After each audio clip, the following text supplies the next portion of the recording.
Good evening and welcome to Tucker Carlson Tonight. If you were on social media over the weekend, you probably saw this video. It was shot Friday afternoon on the steps of the Lincoln Memorial. It seemed to show a group of teenage boys taunting an elderly American Indian man who was holding a drum. The young men had come to Washington from a Catholic school in Kentucky to demonstrate in the March for Life. Some of them wore Make America Great Again hats. They seemed menacing. Within hours, the video is being replayed by virtually every news outlet in America. Here's what you may have seen.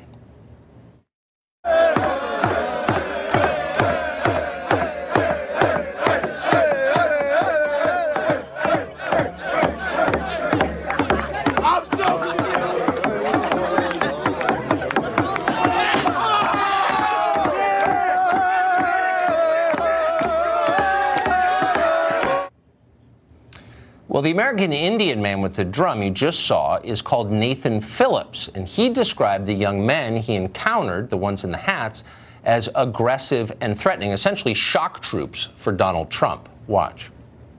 Heard them saying, build that wall, walls. You know, this is indigenous lands. You know, we're not supposed to have walls here. We never did. Well, it's hard to remember the last time the great American meme machine produced a clearer contrast between good and evil. It was essentially an entire morality play shrunk down to 4 minutes for Facebook. On the one side, you had a noble tribal elder, weather-beaten, calm, and wise. He looked like a living icon. You could imagine a single tear sliding slowly down his cheek at the senselessness of it all. And on the other side, you had a pack of heedless, sneering young men from the South, drunk on racism and white privilege. The irony was overwhelming. The indigenous man's land had been stolen by the ancestors of these boys in MAGA hats, and yet they dared to lecture him about walls designed to keep people who looked very much like him out of what they were calling their country. It was infuriating to a lot of people. At the same time, it was also strangely comforting to those who watched it from Brooklyn and LA. The people who run this country have long suspected that Middle America is a hive of nativist bigotry, and now they had proof of that. It was a cause for a celebration of outrage, because there's nothing quite as satisfying as having your own biases confirmed. But did the video really describe what happened? That should have been the first question that journalists asked. Checking facts and adding context is what journalists are paid to do. It's in the first line of the job description. And yet, amazingly, almost nobody in the American media did that. And that's a shame, because there was a lot to check. The full video of what happened on Friday in Washington is well over an hour long. The 4 minutes that made Twitter don't tell the story, but instead distort the story. A longer look shows that the boys from Covington Catholic in Kentucky were not a roving mob looking for a fight. They were, in fact, and it shows it on the tape, standing in place waiting to be picked up by a bus. As they waited there, members of a group called the Black Hebrew Israelites, that's a black supremacist organization, began taunting them with racial epithets. And then Nathan Phillips, the now famous American Indian activist, approached them, pounding on his drum. Now, the footage seems to suggest that the boys were unsure of whether Phillips was hostile or taking their side against the Black Hebrew Israelites. But in any case, there is no evidence at all that anybody said, build a wall. Here's a selection of what didn't make social media. This child molesting priest right there. Right. Let's make America great again. A bunch of child molesting. Look at all these dusty crackers with that racist garbage on. Look at these dirty crackers. A bunch of future school shooters. That's right. A bunch of incest babies. That's right. A bunch of babies made out of incest. The biggest terrorist on the face of this earth is the pale-faced man, woman, and child. So what really happened on Friday? Well, you can watch for yourself and decide. There's plenty of video out there of it, and some of it is fascinating and revealing. But what we know for certain at this point is that our cultural leaders are, in effect, bigots, and they understand the reality on the basis of stereotypes. When the facts don't conform to what they think they know, they ignore the facts. They see this country not as a group of people or of citizens, but as a collection of groups. And some of those groups, they are convinced, are morally inferior to other groups. They know that's true. They say it out loud. And that belief shapes almost all of their perceptions of the world. It's not surprising, then, that when a group of pro-life Catholic kids who look like lacrosse players and live in Kentucky are accused of wrongdoing, the media don't pause for a moment before casting judgment. Maggie Haberman of the New York Times suggested the boys needed to be expelled from school. Anna Navarro of CNN called the boys racists and asswipes and then went after their teachers and their parents. Others called for violence against them. CNN legal analyst Bakari Sellers suggested one of the boys should be, quote, punched in the face. Former CNN contributor Reza Aslan agreed. Aslan asked on Twitter this: have you ever seen a more punchable face than this kid's? Longtime CNN contributor Kathy Griffin seemed to encourage a mob to rise up and hurt these boys. Quote, name these kids. I want names. Shame them. If you think these efforts wouldn't dox you in a heartbeat, think again. Then she repeated her demand again later. Quote, names, please, and stories from people who can identify them and vouch for their identity. Thank you. Hollywood film producer Jack Morrissey tweeted that he wanted the boys killed. Quote, MAGA kids go screaming hats first into the wood chipper. And then he paired that with a graphic photo. Actor Patton Oswalt linked to personal information about one of the boys in case anyone wanted to get started on that project. Meanwhile, Twitter, which claims to have a policy against encouraging violence, stood by silently as all of this happened. But in case you think the response was entirely from the left, you should know that the abuse was bipartisan. It wasn't just left versus right. It was the people in power attacking those below them as a group. Plenty of Republicans in Washington were happy to savage the Covington kids, probably to inoculate themselves from charges of improper thought.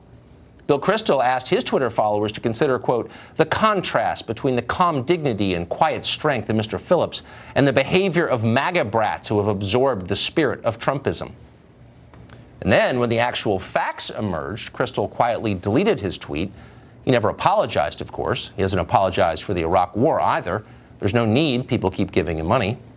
National Review, meanwhile, ran a story entitled, The Covington Students Might As Well Have Spit on the Cross.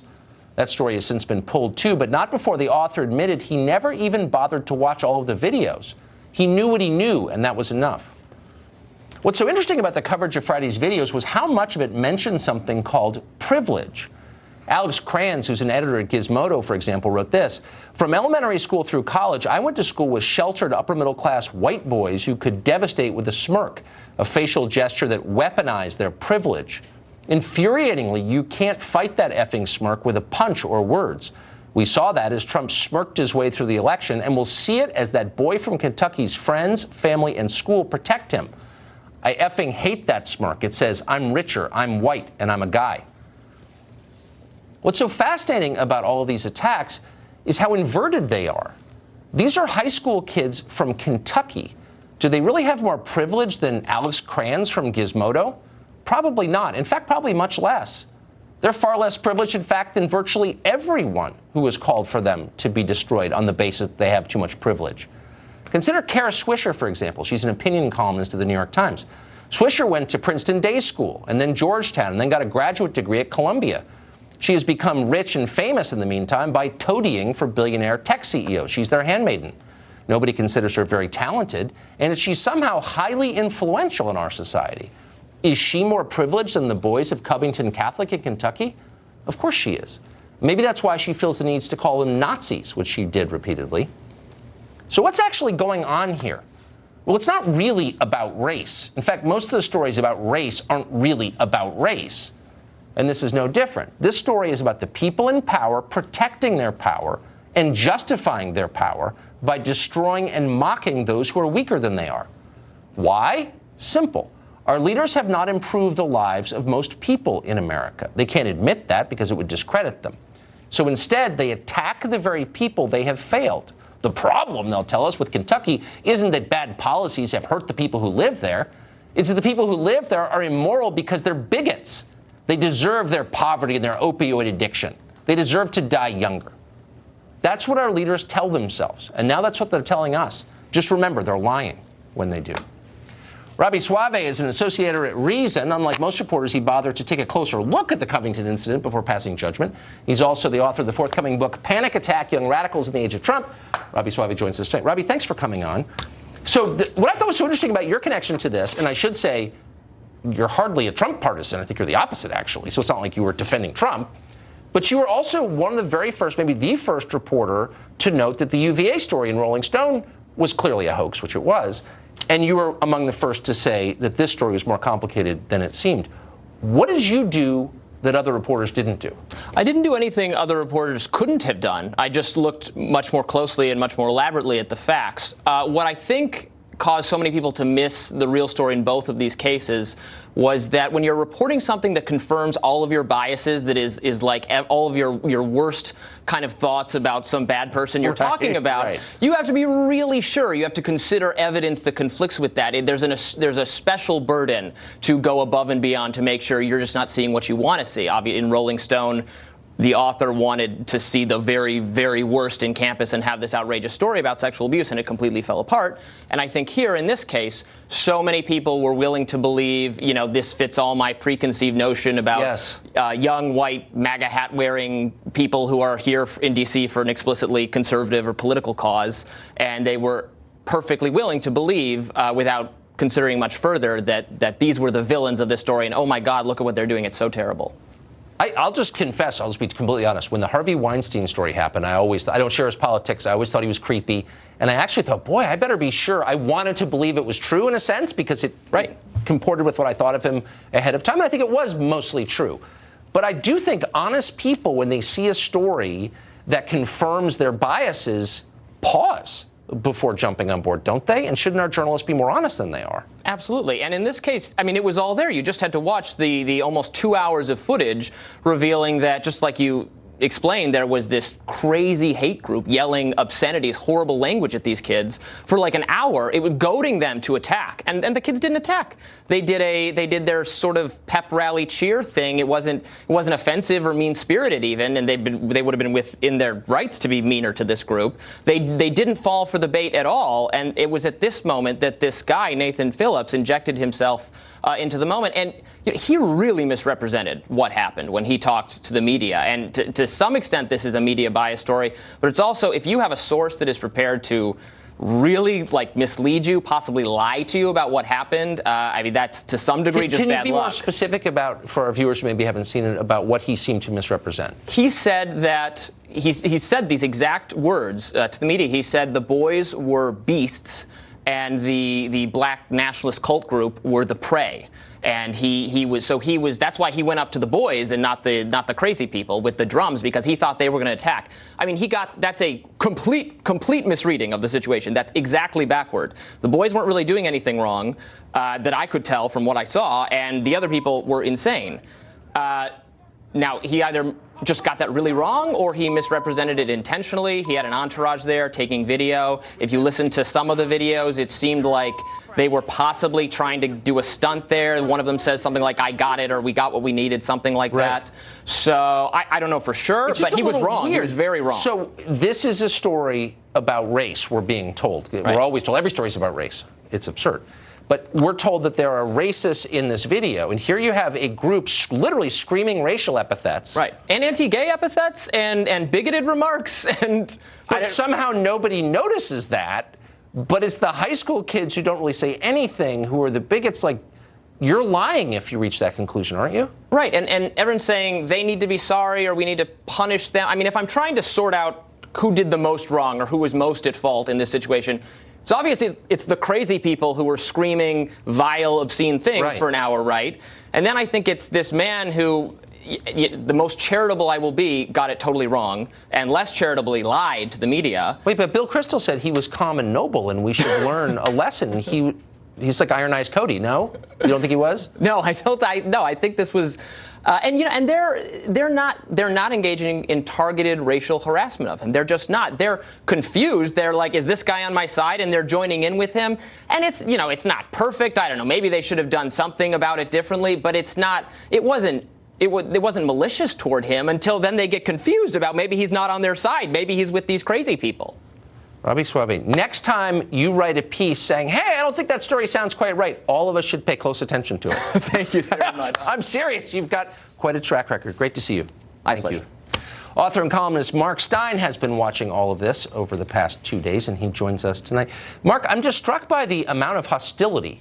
I mean, Robbie just pointed out that the people commenting on this didn't really know anything about it, and they got it wrong. But just because they got it wrong didn't prevent them from, threatening to kill the people involved. Where's all the rage coming from, do you think? Well, to look at it, as you like to say sometimes, from 30,000 feet, Tucker, when I was a kid, I wasn't into science fiction. I was never really interested in the dystopian society with people living atomized, dehumanized lives, policed by commissars in tinfoil suits. What always interested me was how you got from, you know, chaps in sports jackets motoring down suburban main streets to the dystopian society. How did you get there? And I think we're actually in the how did you get there phase right now, because we've got 2 or 3 big social media companies essentially controlling human knowledge across the planet, and we have a system whereby cyber jackals are basically loosed fairly randomly to destroy people's lives in nothing flat, like the Orwellian 2-minute hate from 1984. But now, thanks to Twitter, it can be a 2-second hate. And in 20 years' time, this kid, Sandman, will be applying for a job in, you know, in an accountancy firm in Presque Isle, Maine or somewhere, and they'll Google him, and all the stuff about how he's a Klansman and a Nazi and all the rest will still come up. This is evil. And actually, if this is the cure for racism or sexism or transphobia or Islamophobia, the cure is worse than the disease. Powerful people like Bill Kristol and Kathy Griffin and Alyssa Milano being willing to destroy nobodies simply through this social media frenzy is actually evil. So why wouldn't some public interest law firm fix this on behalf of the injured parties, the kids whose lives, if it can be proved, okay, that their lives were hurt by lies, why wouldn't they seek some remedy? I mean, why is this the only country in the world where people can crush you and you have no recourse? I don't understand.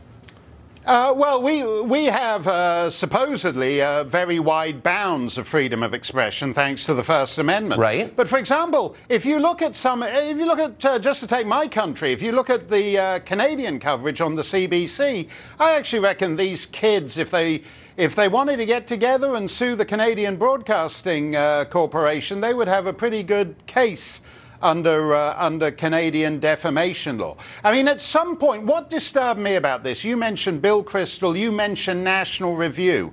There's something actually, these kids wore the MAGA hats. Do you think they'll ever want to read National Review after you look at the way National Review simply accepted all the left's premises? So that basically the bastion of conservatism turns out to be Kathy Griffin with a few more 3-syllable words. What's the point of American conservatism if they just accept all the left's premises when it comes to this evil Twitter feasting? Why do you think that, as I believe you wrote for National Review for a long time, I want to just say it wasn't just National Review, but it's interesting because you used to work there. Why do you think they and other Republicans in Washington were so quick to jump on this train? Well, I think they call it virtue signaling. That's the expression, except, of course, it's not in the least bit virtuous. You're destroying lives of people you don't know on the evidence of 90 seconds of video. There's nothing conservative about that. But I also think it gets to a kind of crisis in what we might loosely call conservative ink. That the great suspicion of much of the base is that these guys don't really believe in it. And the fact that they're so eager to just because these kids are wearing Donald Trump hats and the guy they're up against is a so-called tribal elder. I mean, he's not that old, actually. I think he's born in 1955, so he's like early 60s. So he's like kind of tribal late middle-aged rather than tribal elder. But the fact that they can only accept the same identity politics cliches that the left has imposed on us actually gets to the heart of the problem here. Exactly that the right fights on the left's terms. They've absorbed all of the lies. I know, it's amazing. Mark Steyn, so wise, as always. Thank you. Thanks a lot, Tucker.